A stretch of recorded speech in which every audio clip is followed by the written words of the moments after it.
So hello everyone. তো আজকে যেই মেনের অ্যাকচুয়ালি আজকে না কালকে রাত্রে যেই মেনের রেজাল্ট আউট হয়েছে, তো ওইটার মধ্যে যারা এই ভালো রেজাল্ট করছো, যারা এই পার্সেন্টাইল খুব ভালো আইছে, 95, 97, 98 পার্সেন্টাইল আইছে, তারা অনেক অনেক অনেক কনগ্রেচুলেশনস। কিন্তু যারা রেজাল্ট খারাপ আইছে বা ভালো হইছে না এই অ্যাটেম্পটা, তারা চিন্তা করার কোনো কারণ নাই, তারা মন খারাপ করো না এখন।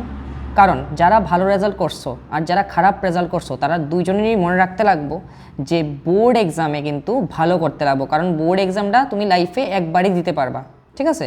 তো এক্ষণে কোনো কিচ্ছু চিন্তা না কইরা, রেজাল্ট খারাপ হোক কিংবা ভালো হোক, তোমরা এখন মেইন এসে তোমরা বোর্ড এক্সামটা লেগে এখন পড়া শুরু করো সবাই, ঠিক আছে? কারণ তুমি যদি ওইখানে 98% পাও কিন্তু বোর্ডে যদি 75% না পাও, তাহলে কিন্তু তুমি ভালো একটা কলেজে, ন্যাশনাল কলেজ যেগুলো আছে, গভর্নমেন্ট কলেজগুলো আমরা ওগুলোতে অ্যাডমিশন নিতে গেলে প্রবলেম হইব, ঠিক আছে? কারণ এখনও কোনো সার্কুলার আইসে না ওইটার ব্যাপারে। তো তোমরা 75% কিন্তু মাস্ট পাইতে লাগবো। গতবার এমন অনেক স্টুডেন্টের দেখা গেছে যে যারা 97%, 98% আয় রয়েছে যেই মেনে, কিন্তু বোর্ডে 75% আইসে না দেখা তারা অ্যাডমিশন নিতে পারছে না এনআইটি বা ভালো ভালো কলেজগুলোতে, ঠিক আছে? তো তার লেগে কইতাছি তোমরা ভালোভাবে ফোকাস করো এখন, যে যত বোর্ড এক্সামগুলো হইব, বোর্ড এক্সামের মধ্যে যা যা সাবজেক্টস আছে তোমরা ওইটার মধ্যে বোর্ড লেভেলে যেরকম কোশ্চেন হয় ওইগুলোর উপরে একটু ফোকাস করো।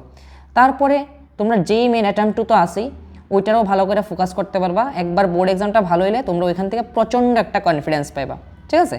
তো ওই কনফিডেন্সে তোমরা অ্যাটেম্প টু এর লেগেও ভালো করে প্রিপেয়ার করে দিতে পারবা, ঠিক আছে? তারপরে যে অ্যাডভান্স তো আসেই, তো তার লেগে বলছি বোর্ডটা ভালো করে প্রিপেয়ার করো। আর যারা পার্সেন্টাইল খুবই ভালো আছে, যেমন 99%, তারা তো অবভিয়াসলি বোর্ডটার সাথে সাথে যে অ্যাডভান্সের লেগেও প্রিপেয়ার করো, ঠিক আছে? কারণ যে অ্যাডভান্সটা তোমরা টার্গেট হওয়া দরকার, কারণ যে অ্যাডভান্স দিয়েই আমরা কই যাই আইআইটিতে, ঠিক আছে? তো তার লেগে কইতেছি খুব ভালো করে পড়ো, মন খারাপ করার কোনো দরকার নেই। আর সেকেন্ড পয়েন্ট, যে এবার যে এনটিএর রেজাল্টে যে মার্কসের ডিফারেন্সের সাথে মার্কস ভার্সেস যে র্যাঙ্কের যে ডিফারেন্সটা, ধরো তোমার থেকে অনেক বেশি মার্কস পায়া বা তোমার থেকে অনেক কম মার্কস পায়া তোমার থেকে বেশি পার্সেন্টেজ আয় পড়ছে, দেখো এটা হচ্ছে ব্যাপার হয়েছে যে এক একটা শিফটের মধ্যে কিছু শিফটস ইজি হয়, কিছু শিফটস কী হয়, টাফ হয়। তো টাফ যে শিফটসগুলোতে কিন্তু তোমার কম মার্কসও বেশি পার্সেন্টেজ আয়, আর ইজি শিফটসগুলোতে বেশি মার্কসে কম পার্সেন্টেজ আয়। তো এটা একটু মাথায় রাখতে লাগবো। এটা এনটিএ থেকে কোনো ব্লান্ডার না, এটা সব এক্সামে হয়। তোমরা যদি জানো যে ন্যাশনাল লেভেলে কম্পিটিটিভ এক্সাম যত কিছু হয়, এরকম শিফট যতগুলো এক্সামে আছে, জানো অনেকগুলো শিফটে যেগুলো হয়, তো শিফট ওয়াইজ নর্মালাইজেশন করা হয় এটাতে, ঠিক আছে?